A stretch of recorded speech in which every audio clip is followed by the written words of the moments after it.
Je viens pour rencontrer les RH de la ville de Montréal. Un peu plus de renseignements pour la suite pour avoir la résidence permanente. C'est de la curiosité. De la curiosité.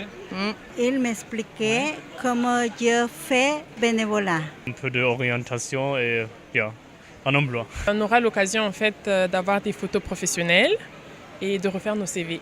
Et aussi voir de potentielles opportunités de travail. Si 7 ans est l'âge de raison, c'est aussi l'âge du succès pour le Salon de l'immigration et de l'intégration de Montréal, qui a reçu près de 10 000 visiteurs, soit un record d'affluence depuis la création de l'événement.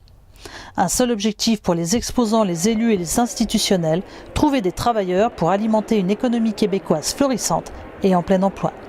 D'ailleurs, le ministère de l'Immigration s'est adapté à cette nouvelle donne. Depuis octobre dernier, lorsque j'ai été nommé ministre de l'Immigration, on a transféré dans l'organigramme gouvernemental le ministère qui était avant avec les ministères à caractère sociaux.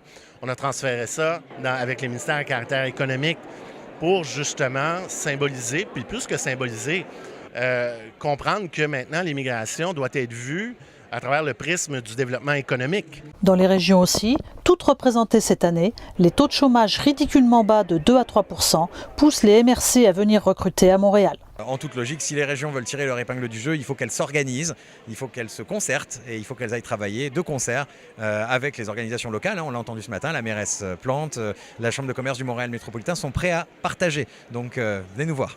D'ailleurs, Régis Labaume, le maire de Québec, est venu plaider pour sa paroisse à Montréal, puisque la capitale nationale compte 17 000 emplois non pourvus, malgré un récent accord avec Pôle emploi en France. Mais selon lui, un autre obstacle freine le recrutement. Nos problèmes, ce sont les lois sur l'immigration, les lois canadiennes.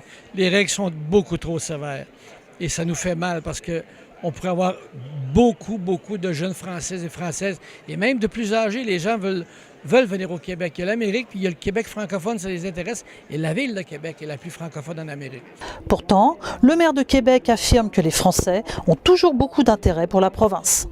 Si c'était possible, au point de vue réglementaire, je pourrais ramener à chaque fois des milliers de Français. Un reportage de Nathalie Simon-Claire et Jacques Simon à Montréal pour l'Outarde Libéré.